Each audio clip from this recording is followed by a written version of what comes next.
And the big problem is the word scale. It's just the sheer scale of everything we're talking about, which I'm certain is not properly understood in the public domain.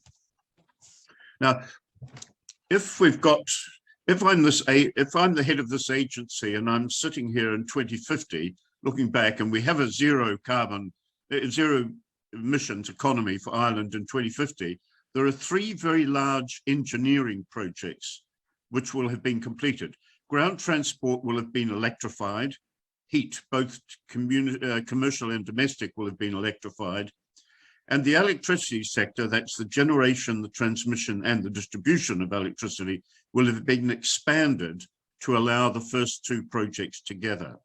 And it's these 3 major projects which will be the focus of my work today. I point out that these 3 projects are necessary, but they are not sufficient for a net zero economy, because I've not mentioned agriculture or forestry, air or sea transport, changes in people's lifestyles, either voluntarily or imposed, extra costs associated with 2 transport fuel system infrastructures running in parallel, or indeed the cost of the electrical vehicles themselves.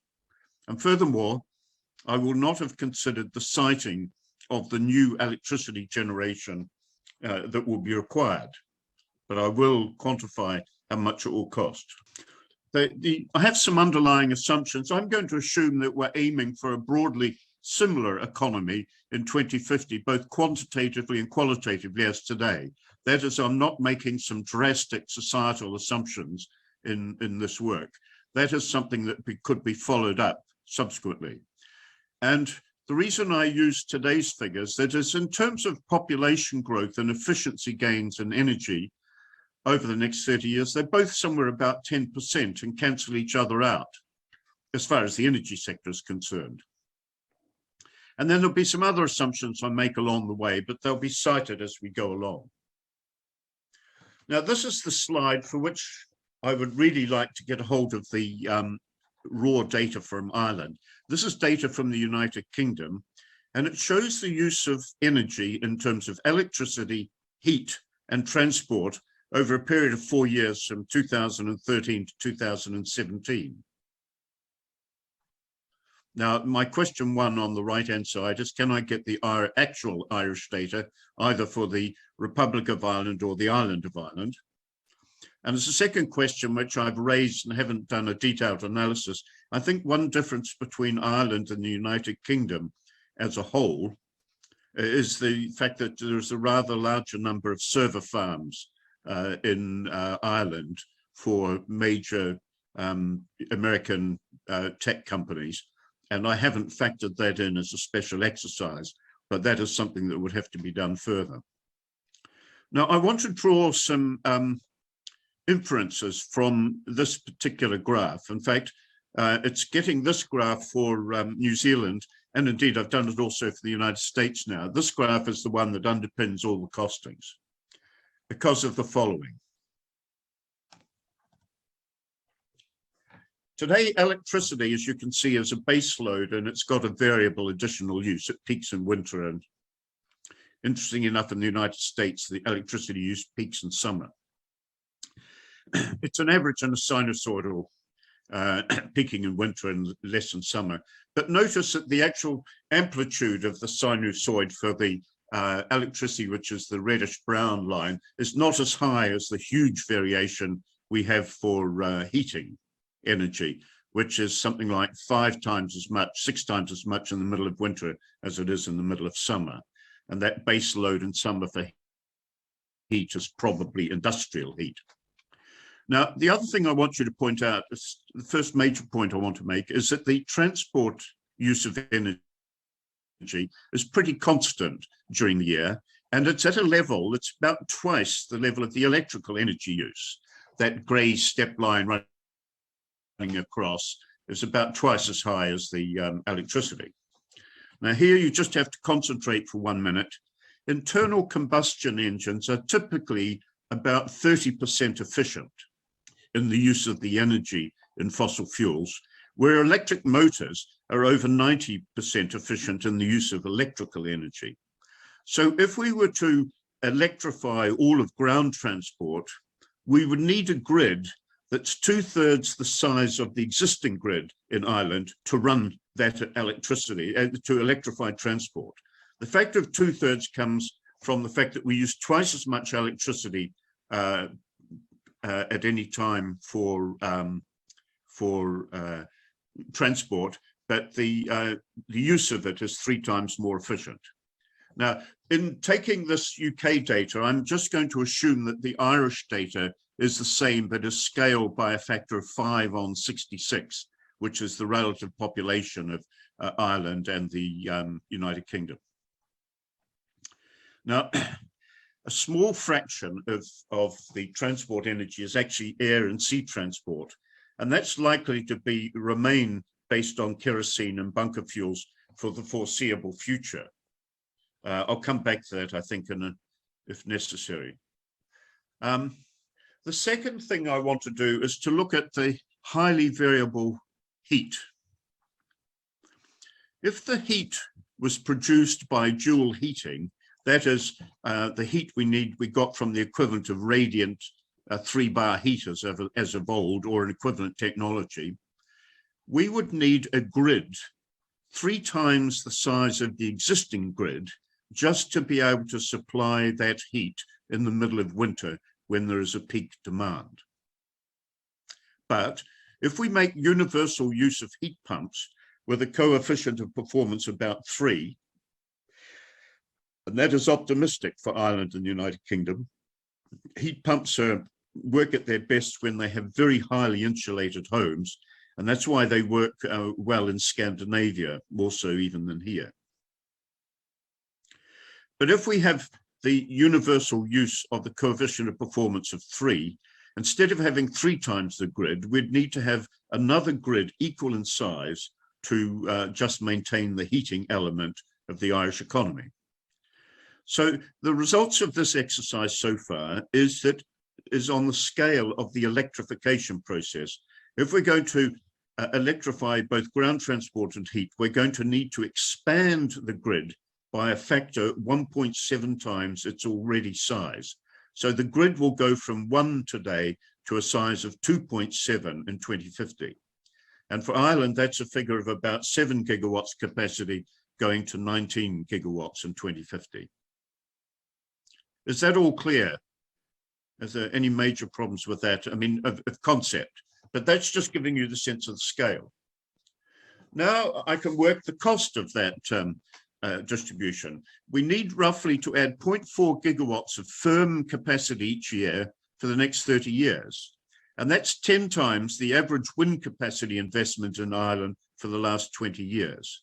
So you can see that if we are going to go down this electrification route, there's going to have to be a step change in capacity and investment.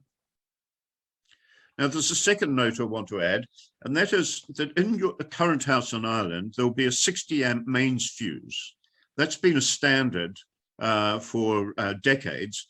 And when it was set, a 9 amp kettle and a 13 amp kitchen stove was the largest domestic appliance. And so the factor of 60 was there to allow several items to be used in parallel.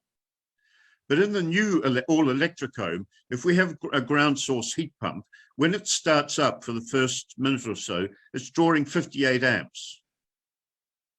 A radiant hob, even today, a radiant hob, when all the lights are glowing, is drawing 27 amps. A slow or fast electric charger draws 12 or 13 amps.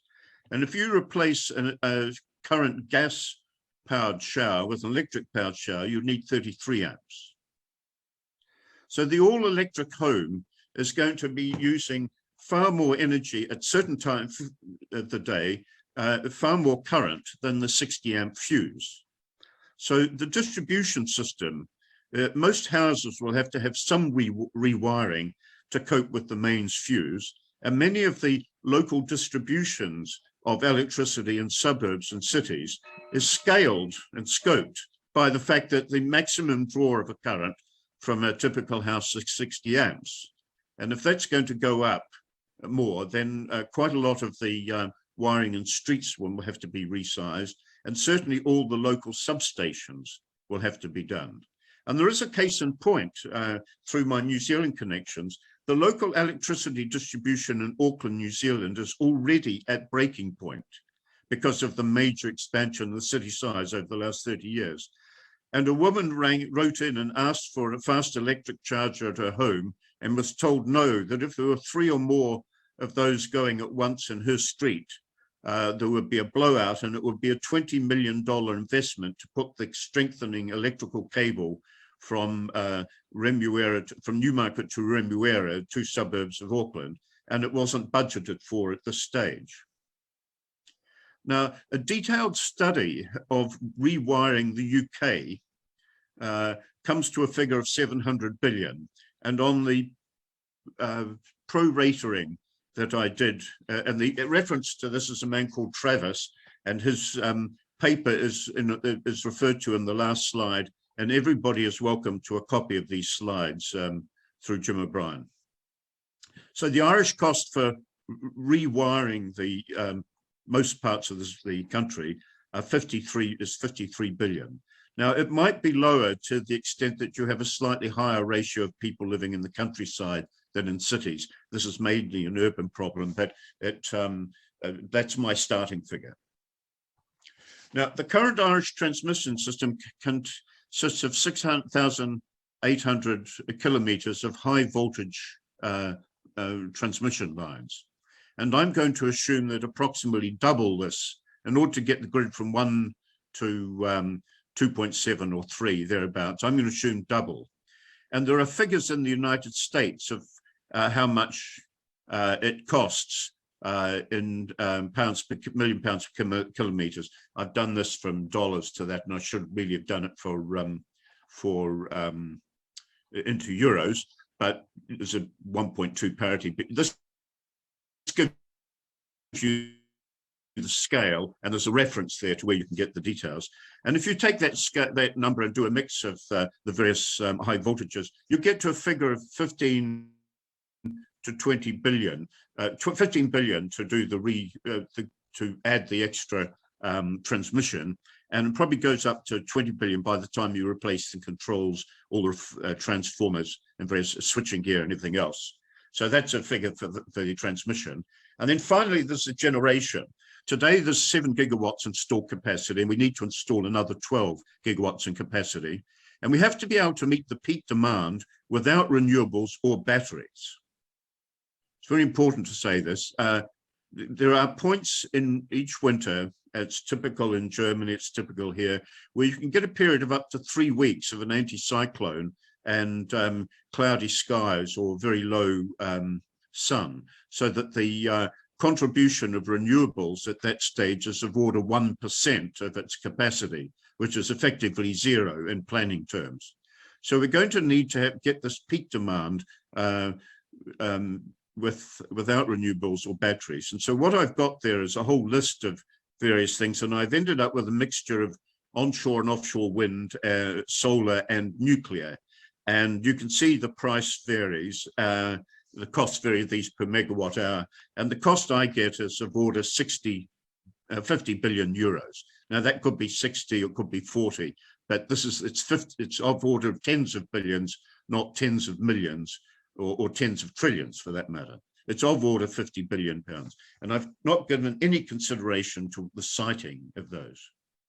And nor have I given any consideration, as it is important in New Zealand, but not the UK, on the veto of nuclear energy of any kind. Now, so those three there add up to 123, if I've got it right, billion pounds for upgrading the electricity. I'll come back to that later on. Now, I want to take a couple of other points around this. First of all, pump storage. This is always considered as one of the ways we consider of storing. But here's the problem. Turlough Hill is rated at 292 megawatts for maximum use, but the annual use is now at the moment 573 gigawatt hours. This tells me that my internet connection is unstable. Can you all hear me still? We can hear you most of the time, Michael. So continue on. We're getting okay. We're okay. Please. Fine. Okay. Well, the point is that Turlough Hill produces enough electricity. If all the cars in Ireland were electric, Turlough Hill, the largest storage capacity, would be able to 5 times in a year, which impact. The idea of running on storage is a really tricky issue. Now, there's another problem with battery at scale, which study I did with Adam Brooks Hospital here in Cambridge, and I've looked. St James's Hospital in Dublin has about 1,000 beds, which is roughly the same as Adam Brooks. Elon Musk put a battery outside Adelaide in Australia, which had a capacity of 128 megawatt hours and storage capacity and an energy just storage of energy. It could run Adelaide for something like 17 or 20 minutes. It cost $50 million, 50 million euros about 3 years ago. It would be enough to power the 30% of the wards of St James's Hospital that are considered emergency for 24 hours on a single discharge from 80% capacity to 20% capacity. You do not run batteries from 100% to 0% because you accelerate their degradation. Now, that's what the $50 million back will be provided by diesel generators, which, if compared with Adam Brooks and Cambridge similar size, will cost about 1/3 of €1 million. And so if we were to rely on electric backup for emergencies in Dublin, the ratio of the capital cost between a battery solution and a diesel fuel solution is about 135 to 1 for a day. But if we had a storm which took out the transmission systems of parts of Ireland for a week, and I would remind you that recently in the Northumberland, we had storms that took electricity out for 3, 4, and 5 days, then the capital cost ratio is 1,000 to 1 for a week, because you'd need 7 of those batteries. Now, no engineer or anybody giving professional advice on 2 systems would vote for the more expensive one when the ratio for performance is so adverse. Now, this means that the scale of the batteries will not play a role at the 1% level even for the UK or Irish sector in 2050. Now, I'll make a couple of short points here, just a convenient place to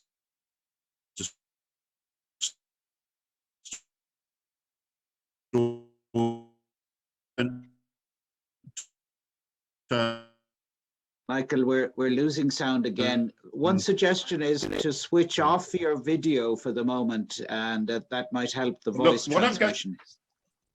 Okay, yep. Fine, yeah, now it's just going to take me a minute to find it again, because how do I do? Oh, hang on, there we are. Stop video. Yeah, okay. See if this does better. Thank you for interrupting, because there's no point in me going on. So hydrogen, basically the message about hydrogen is that it takes an enormous amount of energy to make it, whether it's by electrolysis or some form of steam reforming. And in many cases, it's much more efficient to use the original fuel that's made, that's used to make hydrogen.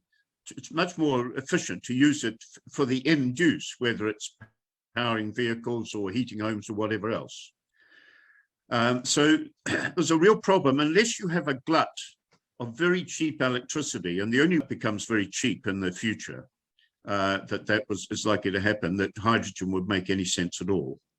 There's a similar problem associated with carbon capture and storage. A colleague of mine here at Cambridge did some engineering. I'm just going to move because I have I'm going to just move slightly so that I'm opposite my router, so that I might get better sound. Okay, this carbon capture and sequestration. The problem is this: are more efficient at extracting the energy out of the coal and using it to make electricity. If we insist on taking the CO2 out of the exhaust stack, that is a chemical separation process which involves a decrease in entropy, and therefore you have to use more energy to get it. And the net effect of capturing the carbon dioxide from the smokestack is to reduce the overall efficiency of the coal-fired power station from 45% to 29%. And 29% is the efficiency of a typical coal-fired power station about 60 or 70 years ago. So there are real costs associated with CCS. And that's a figure done on the basis of thermodynamics. So it's not something that's particularly, it's not able to be changed dramatically. Now, here's another point about storage. This is the energy density in megajoules per kilogram. And you can see that hydrogen looks good there compared with petrol or wood, or indeed hydro. But its problem is that it's very light density, and so you need very large volumes. I did a calculation about 3 years ago and assumed that if the sinusoid that I mentioned earlier about the use of electricity during the year was leveled out by making excess solar energy in summer and using it to make hydrogen, which you then stored and used in winter, the volume of the container needed for Ireland is a cube of size 2 kilometers, 2 kilometers long, 2 kilometers wide, and 2 kilometers high, or in practice, 10 times long, 10 times wide, and 100 times the height. And nobody's built anything that big.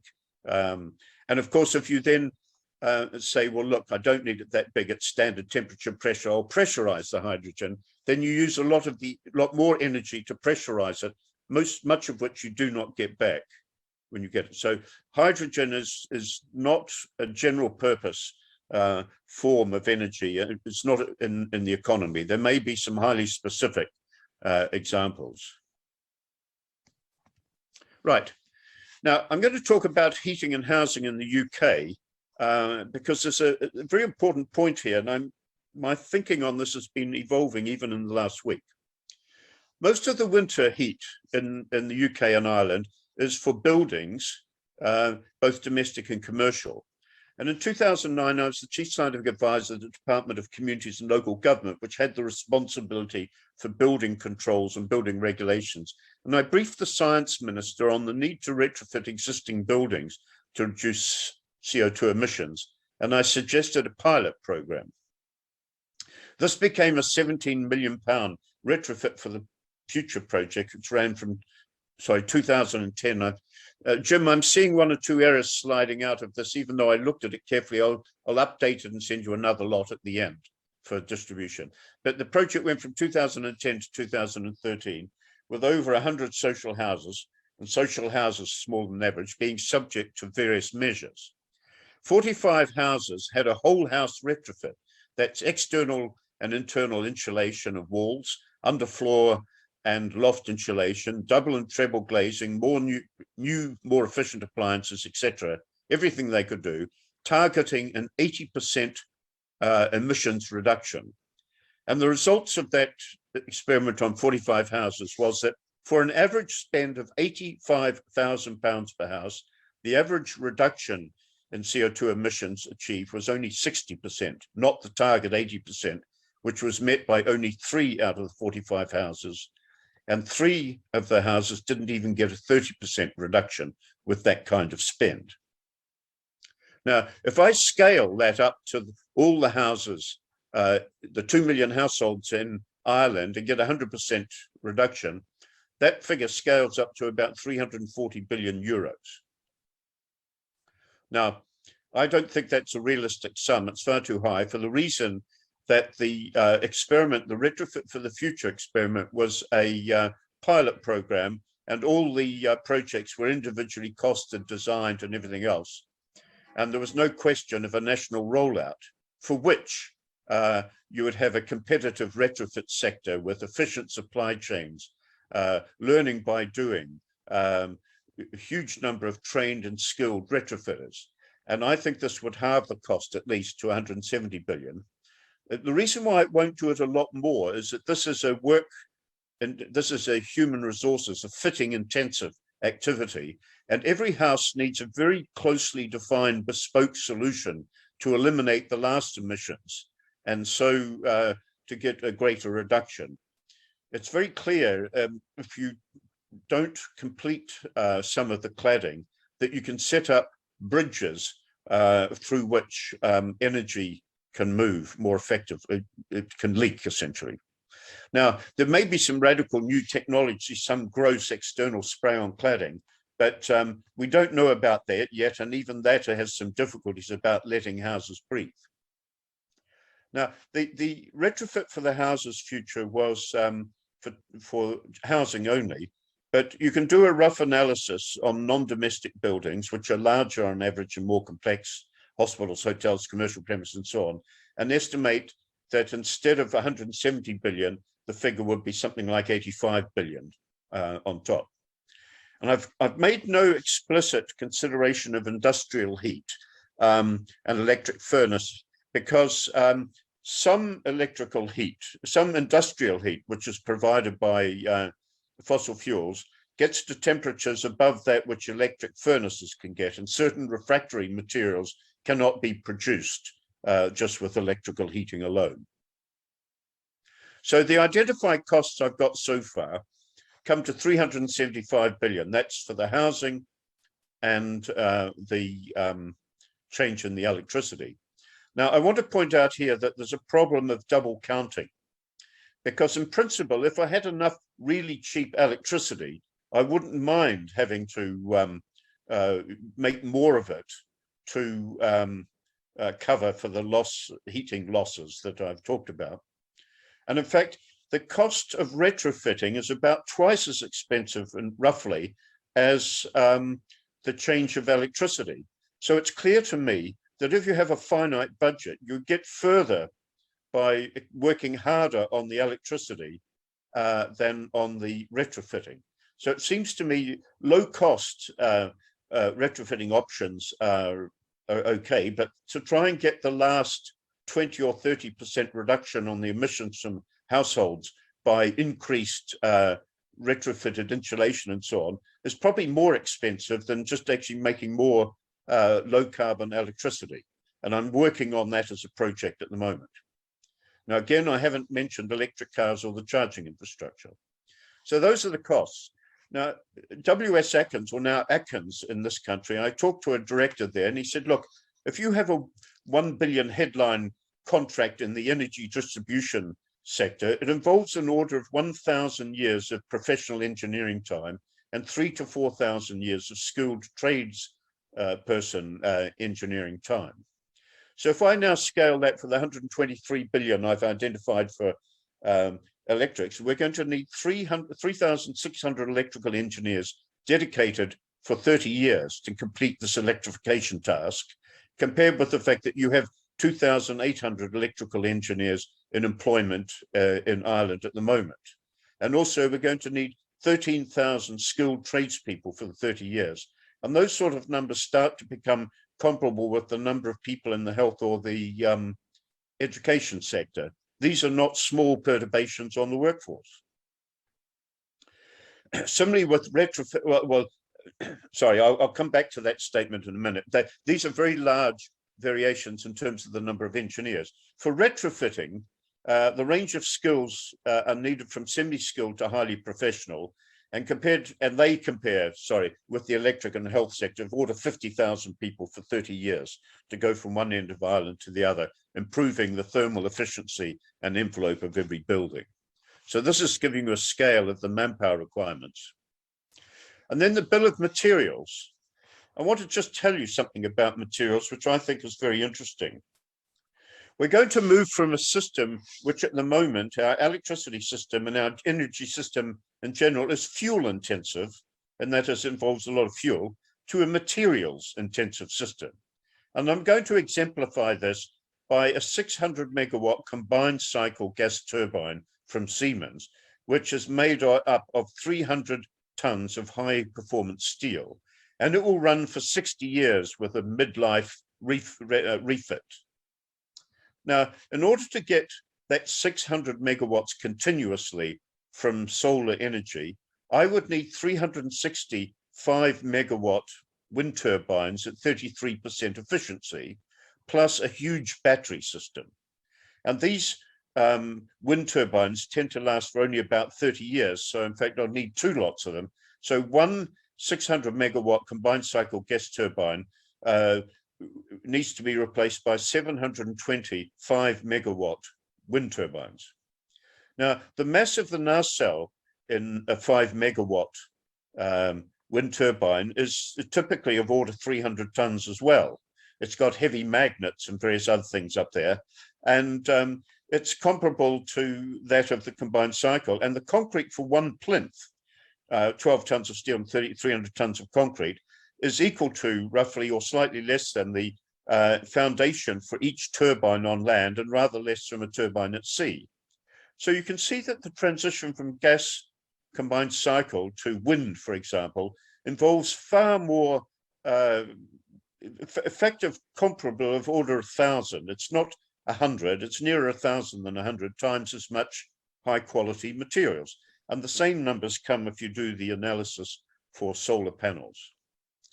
And then for one particular part of the electrification materials, if the Irish vehicle fleet went electric tomorrow, the Natural History Museum in the UK has some scientists who did an analysis of the materials, and they think that we'd need about 15 tons of cobalt.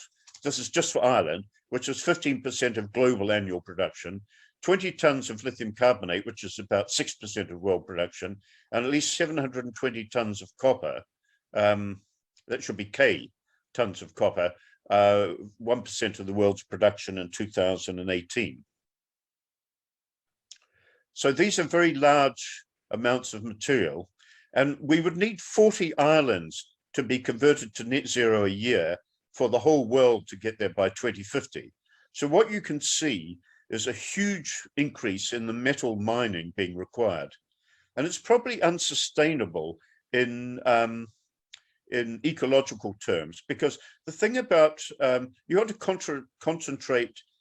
contrast open cast mining with oil and gas. The oil and gas come out of the ground in 1 meter maximum diameter pipes, but open cast mining involved square kilometers of earth being moved. That's the core of the analysis that I wanted to produce tonight. But what I want to do now is go a little further and discuss some of the ramifications. First of all, we're going to make almost no impact. If Ireland does it all, the UK, New Zealand, Australia do it all, we're going to make almost no impact on the CO2 emissions. This slide, which I've used before and used when I was in Ireland last, shows on the left the requirements for energy, for fuels in the world from coal, oil, gas, nuclear, hydro, and renewables from 1965 extrapolated to 2035. And the data up to 2020 is hard data, and beyond that, it's an extrapolation. And the extrapolation is based on the diagram on the right, which shows the projection of the world population going from 6 to 8 billion over the period 2000-2030. And the brown line are the poor, and the green line, the green area, are the middle class. And the middle class here are people who live in a high-rise apartment in Asia somewhere with heating and lighting, electricity for heating, lighting, water, and communications. Now, I'm going to make one assumption that if somebody goes from the brown area that lives in an urban slum or a rural hovel and goes into the green area that lives in a middle-class apartment in a big city, if that person uses about 3.5 times as much energy per person per day as the poor, then the energy diagram on the left can be fitted quantitatively. That is, I can account for the graph not only historically since about 1980, but all the way through to 2050. And even the slight bend over you see at the top there of this scale here, that bend over is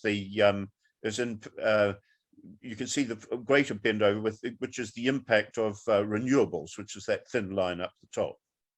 There's no question, by the way, of that line turning over and coming down to zero, which is what all the net zero people want to happen. It's simply just not going to happen. And here's another one which sets the whole thing in scale. This is the world consumption of energy in red brown from 1850 through to the current day, and then extrapolated linearly out to 2050. And the blue underneath it is the contribution to that total energy consumption that comes from fossil fuels. And it has been 86% for most of the 20th century, and it was 86% at 20,000. It's down to 82% now, and it will be down to about 79% in 2050. And all of this divergence of the blue and the red line is all due to the renewable industry, the impact of that. And you can see it's far too small to have any serious impact. Now, there's a third area which I think is very important. That's public acceptance. The Climate Change Committee in this country thinks the additional cost of this energy transition will be about 1% of GDP. My estimate is that it's more like 7% of the GDP, and possibly greater because of things that I haven't taken into account. And the figure is well in excess of 200,000 euros per household. And it will take 50 years or more to recover the investment at today's cost, although that timeline is going down as energy prices rocket. Now, if the US, the UK, and Europe, and Australasia, and Japan pay for the rest of the world to decarbonize, as some of the green advocates do, and the cost per person is roughly comparable, and that's a wild guess, it would mean that the cost to Irish homes would be about 1 million euros per household. Now, I regard that as pure fantasy. I mean, the number is not fantasy, but the idea that it would actually happen is pure fantasy. And I think that climate change adaptation is a much easier ask. And I use the Thames Barrier in London as an example. And it's goes like this. In about 1953, there was a big storm that took several villages out to sea. 500 people died and so on. And the people worked out that if that storm had been a little bit further south, much of London would have been flooded. And so they said, we better put up a barrier. And the actuarial calculations were done. When should we put up a barrier such that during its initial design life, it will save insurance claims equal to the value of the barrier during that design lifetime? And the figure came out in the 1980s. So the barrier was built, and it has saved large sums of money from floods that have not happened in London. So in countries like New Zealand, where I come from, there are very large sums of money invested against earthquakes. And of course, when an earthquake comes, you have to do something about it. Well, when it comes to sea level rise, we will actually do something when we have to. There's no point putting a 5-meter barrier along the waterfront in Dublin right now, because we won't need it for several hundred years. But when we do need it, we'll put it up. The Dutch have been putting up barriers for several hundred years, so we know it can be done. Some further issues. The spend profile I've given you for those were assumed to be about constant for 30 years, but much of the first decade would be needed to train the skilled workforce, get all these extra engineers and these retrofit professionals. And this means, in fact, that my numbers of people are probably an underestimate, because we'll need more people to do the work, not over 30 years, but probably over 20 years. The financing on this scale is probably beyond the scope of the private sector, because the scale is more than one high-speed 2 project per year in the UK, one down to Auckland to airport to city structure there. And I haven't got the equivalent project in Dublin, but there'll be one in Ireland. And the other thing I think is important is that a roadmap will be essential. in the IT sector, there's something called the International Technology Roadmap for Semiconductors. And it started in the early 80s. And it was based on the fact that everybody assumed that Moore's law for miniaturization would continue. And across the entire sector, all the engineers got together from all the companies around the world every 2 years and produced a detailed report saying what had to come out of the lab in 2 years' time, what had to come out of the lab in 4 years' time, what had to come out of the lab in 6 years' time, and so on and so forth, in order to keep the IT revolution going. And it's a manifest success that the IT revolution has kept going for as long as it has, simply because everybody knew what everybody else was doing and committed to. So there was no question of a particular company getting cold feet because somebody else wasn't doing it. They were all at it because they had a very clear target. Now, I think that retrofitting or electrifying the economy in Ireland is much more complicated than the technology roadmap, and it has 100 more ways of going wrong. So I think there's a serious issue for a roadmap. I think it's also the case, what happens if UK or Ireland gets cold feet 10 years in? Now, there are some practical alternatives that I think we ought to consider. One is that the rush to 2050 will cause more trouble than it saves. I think that's pretty clear. You know, if we really committed to 2050, we would have to take huge hits in other expenditure, health, education, welfare, and so on. Now, my problem is that computed projections are overestimated and over pessimistic. In climate terms, the RCP 8.5 is far worse in terms of a projection of CO2 emissions. And the population for RPC keeps growing exponentially, whereas we know it's going to peak in about 2050 or 60. China's population is going to peak within 10 years. And in COVID terms, and in the foot and mouth outbreak in 2002, all of these models have got things far worse than are needed. And so I think we have to scale back our realistic expectations of what the climate change costs will actually be in order to do a proper cost-benefit analysis. So my personal view at this stage is that net zero is an unattainable pipe dream without major national commitment, a command economy and low standards of living. No democratic debate has been had on the data, and I think we should repeal the Net Zero Act in the UK and replace it with a more realistic target. Now, here's my final point here, and that is the absence of the academies and the professional bodies on this particular debate is unconscionable. I think it's actually bordering on sedition, because within these major academies, there are people who know the scale of these problems, but they're not heard, and they're not, their views are not promulgated.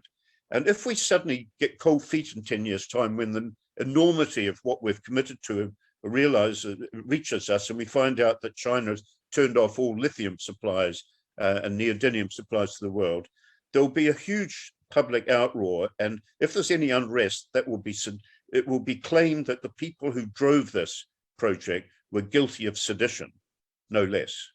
So there you are. The final bill, 123 billion for electrification, 255 for retrofitting.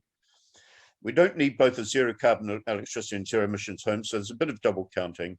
The electrification is the cheaper option other than the low cost basic measures. And for that, I'll stop.